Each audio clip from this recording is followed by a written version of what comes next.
Hi, my name is Michelle Charest, and I make stews. And I think you should too. And let me tell you why. But to do that, first, I'm gonna take you way, way back in time. These are my grandparents, Anna and Lawrence Spoluto, on the day of their engagement dinner in April of 1947. My grandparents met when they both worked together at the J.R. Montgomery Company, which was a tinsel and drawn steel wire factory in Windsor Locks, Connecticut. This photo goes along with one of my favorite stories that my mother tells. So I don't come from fancy people. We're not the kind of folks who dress up in our finest and go to dinner parties. Instead, on my mother's side, I come from Italian fisherfolk and farmers who moved to the United States and found working-class jobs in northeastern Connecticut. So the fact that everybody is dressed in their finest in this photo means that it was really a special event. But no matter how special the day, there were more important things going on in April than just an engagement dinner. Namely, it had been decided that it was the perfect day for picking the first of the season's dandelion greens. So what are dandelion greens? Well, you're probably familiar with dandelions. They're an incredibly common flower worldwide, typically known as a weed. But in many places around the world, people like my grandparents learn to take advantage of the resources that they have available to them. And so the plant that grows like a weed instead becomes beloved, sautéed, and in salads. The best time of year to pick dandelion greens is in the early spring when they're young and tender and small, not later on in the season when they become tougher. You do not want to miss the best of the season's dandelion greens. So back to engagement dinner day. It had been decided that it was the day for picking dandelion greens, and there was nothing to be done about it. It didn't matter that everyone was dressed in their finest, something that doesn't happen, or that happens maybe a few times a year for weddings and funerals. That didn't matter. Spring had sprung, dandelion greens needed picking, and so right after dinner, they headed out. My family at the time lived in a tiny industrial mill town known as Windsor Locks, Connecticut.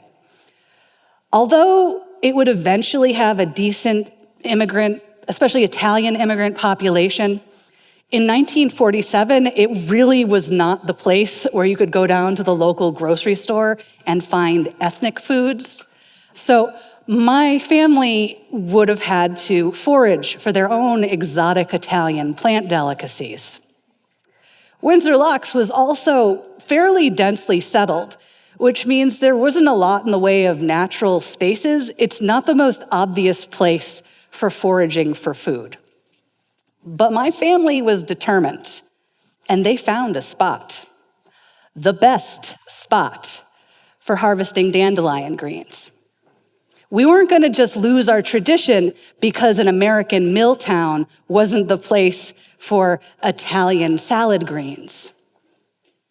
We're a stubborn people, and we find a way to make it work.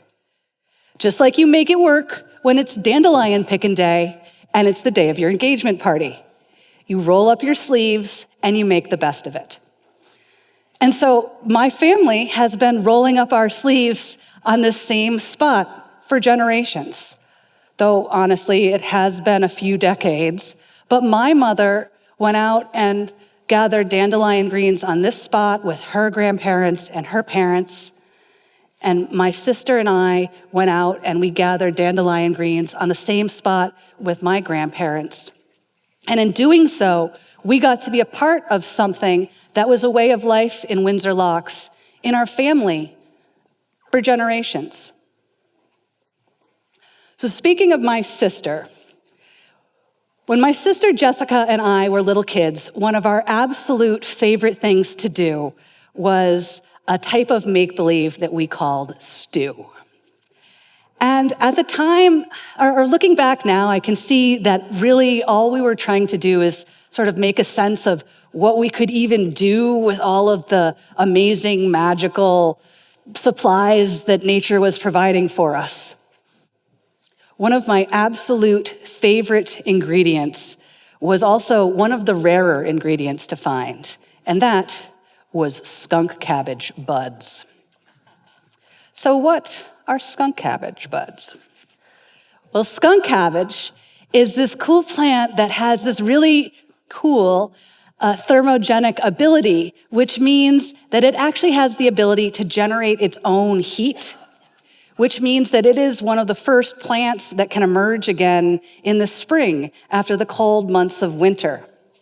You can look for it in the riverbeds and the wetlands and along the sides of the road and the swampy areas that you remember from the warmer months. I remember heading out on the journey with my sister. We would pack our bags and head out on the epic quest for the source of the great skunk cabbage, which was really in a drainage ditch down at the bottom of the hill at the end of our street. But epic is an attitude, not a destination. Thank you. But I can picture it now, walking down the street, that old asphalt where you can see the pebbles of the composite poking up through, and it doesn't look black anymore. It just looks gray. And the grass is all gray, maybe a little tan, but mostly gray. And the trees are all gray. The sky is all gray. And the temperature is gray. It's all gray, gray, gray, gray. And we pierce our way through the bent-over blackberry bushes and the English ivy, and who knows what other invasive species are there covering over the entranceway into the swampy area at the bottom of the hill. And there they are, like a mysterious village of mottled red and green elf huts that have appeared out of nowhere overnight. We harvest just one for our stew that we carefully ferment over months and months and months in our garage. It was one of our proudest possessions. But do you know what? I don't think we ever used that stew. It just sat there for years, I think. Precious, but without purpose. And that was the thing about stews. They didn't really do anything. But maybe I would figure it out. So let's fast forward in time to 2012, and I'm finishing up my anthropology PhD at Brown University. At the time, I was an academic specialist in another type of magical fermented brew, alcohol. I was specializing in the anthropology of food and drink through the lens of 19th century historical archaeology and material culture, focusing on pubs, saloons, and the Irish. I was an expert in the anthropological role of drinking establishments. I knew everything there was to know about beer and the history of brewing, and how alcohol and the act of drinking serve as a way of bringing communities together. I was also an excellent home brewer in my spare time, following the traditions of alewives and women brewers throughout history. It was something that I had devoted an incredible amount of time to, and I was really good at. I loved it. But then in 2012, right after I got my PhD, I got really sick. And in the end, it turned out that I could no longer consume gluten. Gluten is found in barley. Barley is one of the 4 ingredients that make up beer. So water, hops, yeast, and barley, those are the main ingredients in beer.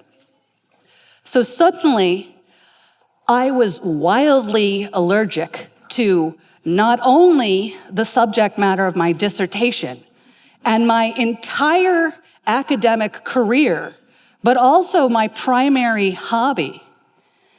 And I could no longer participate in any of the community making that was going on in the drinking establishments around me, because I didn't even feel safe even being there anymore. It was devastating. And you can see how at that time I had to come up with another path. And I didn't realize it at the time that I used some of the tools that my family had given to me. We look at the resources that we have available to us. We roll up our sleeves and we make it work. We look at the recipe, we find the ingredients that we have, and we make the most of it. Well, it turned out at the center of all of that home brewing and all that business was something that I was good at from my childhood, from a long, long time ago, and that was making stews. Making these big natural concoctions of bubbling masses of stuff that I would ferment over months and months until they could be transformed into something else by combining them with some other strange thing and fermenting it for months and months. I was great at that. Only this time, they would not be precious stews without purpose. No, I figured it out. I looked to the resources that I had available to me, to the so-called weeds growing in the cracks in the city sidewalks and the food scraps in my kitchen. And I used them to write my own recipes. Only my recipes are not for food to eat. They're for food for the eyes. Now, I use plants as dyes and as inspiration for the brilliant reds, the golden yellows, and the grassy greens that make up the colors of the handmade textiles that compose my work. I specialize in taking historic and traditional ways of doing things and making them less obscure. I like to take the instructions off of the ancient page and bring them into the grocery store, into the hardware store, into the modern kitchen. I make stews, and I teach other people how to make their own stews. And I'm going to give you today the advice that I, a maker of weird stews, hope to convey to my students. And that is, go out, explore and experiment and riff with all of the methods and the materials that are available to you in your everyday world. Don't be afraid to make messes and meaningless mistakes, because the meaning will come later. And encourage your kids and your young folks to play and explore and create on their own. I didn't realize until I was drafting this essay that I had been unintentionally continuing the work of my childhood from over 30 years ago. I had been making dyes and picking the same dandelion greens that my grandparents had picked back in that field back in April of 1947. And it feels right for me to be here now, but that wouldn't be possible if my parents hadn't given me the freedom to explore back all those years ago. And I hope that I can do the same now for my own daughter. And so I make sure that my daughter plays and explores and learns about all the bits and pieces of our family heritage and the natural world around her, everything that I can share, because who knows how she'll be able to take those bits and pieces and use those to write her own recipe for her own colorful future. So that's it.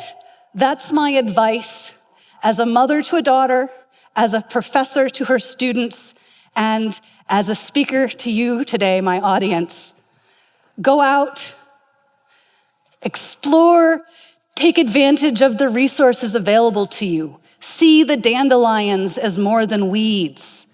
Look in the cracks and the crevices and the distant corners of your everyday life. Make mistakes, make messes. Explore your histories and the bits and scraps of your own life that make you curious. Find the color in the gray, because it's there, just hiding in plain sight. Now, all around you. Go color your own world. Thank you.